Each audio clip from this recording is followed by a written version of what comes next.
Neste vídeo nós vamos falar sobre a personalidade do Dinho. Todos que o conheciam dizem que ele era só alegria, e que por onde passava deixava tudo mais iluminado. Ele era intenso, extrovertido, uma pessoa única.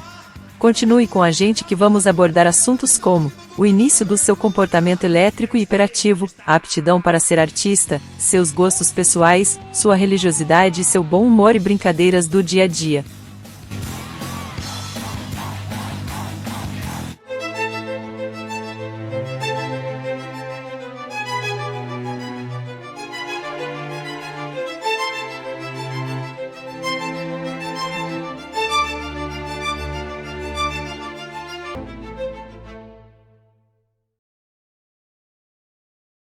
Dinho foi o cantor e líder do Mamonas Assassinas. No ambiente que ele estivesse só tinha sorrisos e brincadeiras. Ou ele estava sorrindo ou, mais comumente, fazendo os outros sorrirem. Persistente e perseverante, ele nunca desistiu dos seus sonhos. Ele era um verdadeiro showman, ele sabia animar a multidão, seja com suas músicas divertidas e bem-humoradas, ou com suas performances ao vivo. O pai diz que ele sempre se destacou na escola e nas amizades e que sempre foi um líder. O amigo, David Soares, disse que Dinho fazia coisas que muita gente tem vontade, mas não tem coragem, e que era um cara muito autêntico, muito original, era meio, me ame ou me deixe.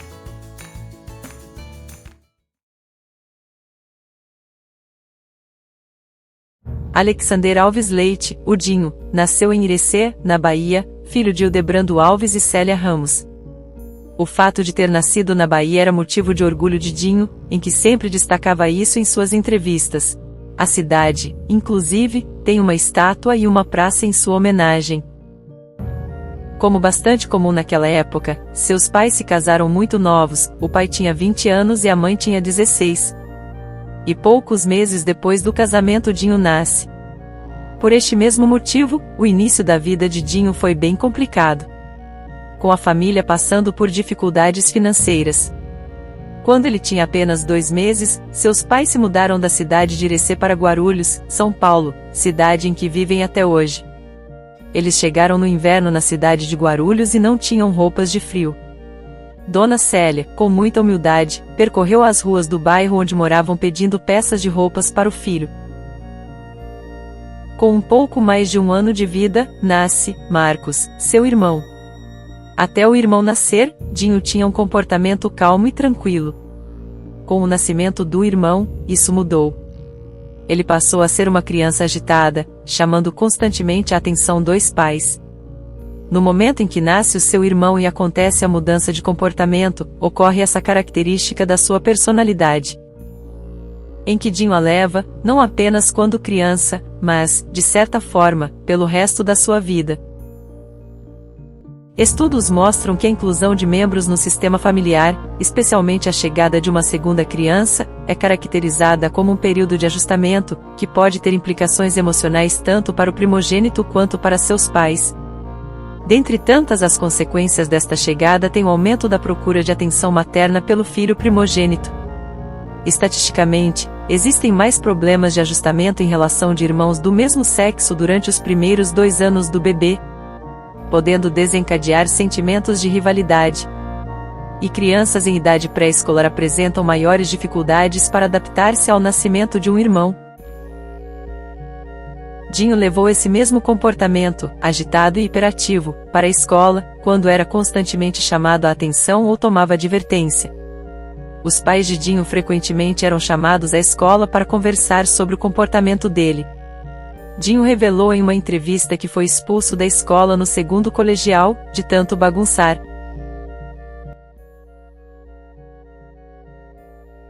Desde os 3 anos Dinho já mostrava que tinha jeito para ser artista. Sua mãe lembra que ele ficava em frente ao espelho cantando músicas evangélicas fingindo que a escova de cabelo era o microfone. Aos 4 ele foi levado à igreja evangélica pelo seu avô materno para cantar no coral. Lá ele começou a se destacar e mostrar o seu talento, sendo considerado a grande atração do coral. Dinho gostava tanto de cantar que num certo dia chamou toda a família para comunicá-los que seria cantor. Muito curioso e entusiasmado com o tio tocando violão, pediu para ensiná-lo a tocar. Dinho pegou o básico e daí pra frente foi aprendendo sozinho, pela vontade de aprender. Dinho foi ficando mais velho e cada dia o sonho de ser artista era mais forte e seu caminho era trilhado para que se tornasse artista. Dinho não foi muito bem nos empregos que tentou. Ele teve seus 3 primeiros empregos em um ano. No primeiro deles, não durou nem um mês. Dinho diz que o trabalho foi como office boy interno de uma empresa de Guarulhos. Ele lembra que tinha 14 anos e aloprava todo mundo, ficava contando piada o tempo todo e acabou perdendo o emprego por causa disso. Depois foi trabalhar como auxiliar de escritório. Dinho pediu as contas e foi trabalhar como ajudante geral. O chefe dele era português. Ele diz que o vira-vira foi uma vingança. Esses insucessos nos empregos eram, no fundo, a vontade maior de ser artista.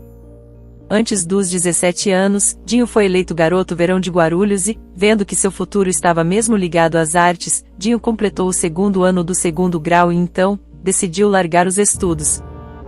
Depois, Dinho começou a usar seu talento cômico para ganhar dinheiro, quando ele começa a ser animador de comícios. Ele imitava personalidades como Maguila, Silvio Santos e Lula.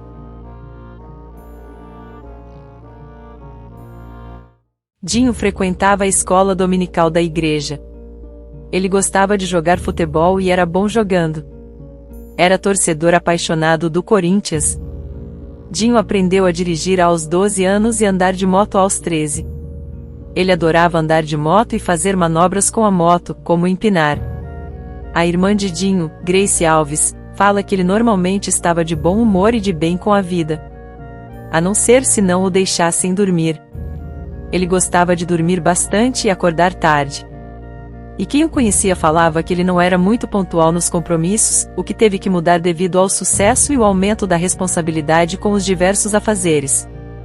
Dinho era fã de Freddie Mercury e Ayrton Senna, e ficou muito abalado após a morte do piloto. Dinho foi parando de ir à igreja aos 13 anos, e uma das razões disso foi a morte do seu professor de canto da igreja.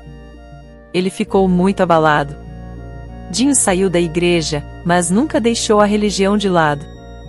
Ele agradecia a Deus todos os dias pelo sucesso atingido e a cada show, durante o momento em que a banda fazia uma pausa, Dinho e todos os integrantes da banda agradeciam a Deus, em silêncio, por tudo que vinham conquistando, como neste vídeo.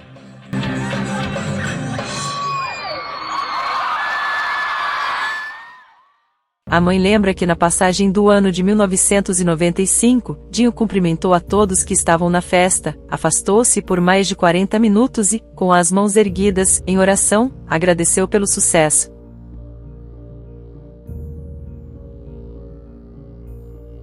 Dinho tinha uma preocupação com seus fãs durante o show, pois a maior parte do público era composta por crianças e adolescentes. Qualquer sinal de briga ou confusão durante o show ele parava a música imediatamente. Cuidado para não se machucar, galera. Tá muito cheio.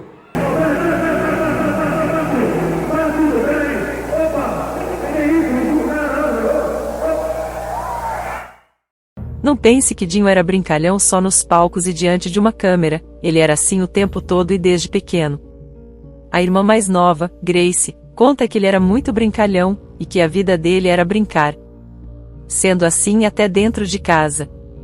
São diversas as histórias de brincadeiras que ele fazia, como quando foi dar carona à irmã de capacete dirigindo um carro e esse carro morre no topo de uma subida de ladeira, e todos no engarrafamento se perguntando por que aquele louco estava de capacete num carro. Ou, também, quando foi buscar a mãe de moto na igreja e dizia para a mãe que iria empinar a moto e queria correr muito.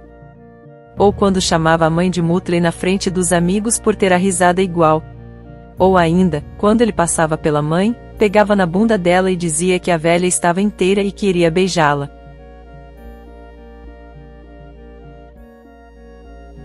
Dinho tinha uma mágoa e ressentimento guardados por muita gente ter duvidado do seu sucesso e não terem o ajudado em início de carreira. Esse sentimento era mais forte para os governantes da cidade de Guarulhos. Tanto que ficou famoso seu discurso no ginásio do Tomeuzão, em Guarulhos, o qual ele falava da luta que eles tiveram em obter espaço, projeção, e receber o cachê pelo seu trabalho. No início da carreira eles tentaram fazer um show no ginásio, mas os governantes na época negaram e ainda caçoaram deles. Veja um trecho do discurso.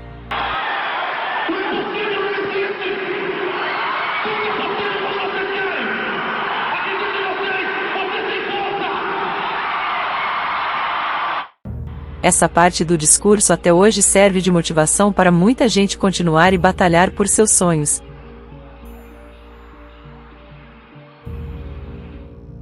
Nos últimos dias do Dinho, o bom humor e o alto astral já não eram tão frequentes assim. O ritmo de trabalho pesado por vários meses, com 8 shows por semana, aparições na TV e viagens constantes, o deixou cansado e um pouco mais irritado. Ele já não conseguia dormir tanto quanto gostaria e de aproveitar o dia a dia com a família e os amigos. Dinho e os outros integrantes do Mamonas Assassinas sofreram um acidente fatal no dia 2 de março de 1996, voltando do que seria o último show da turnê, e acabou sendo o último show de suas vidas. A carreira meteórica e iluminada desses rapazes entrou para a história da música brasileira. Foi um fenômeno intenso e alegre. E o Dinho era a maior representação disso. Dinho era uma personalidade única e inesquecível, que trouxe alegria e descontração para o mundo da música.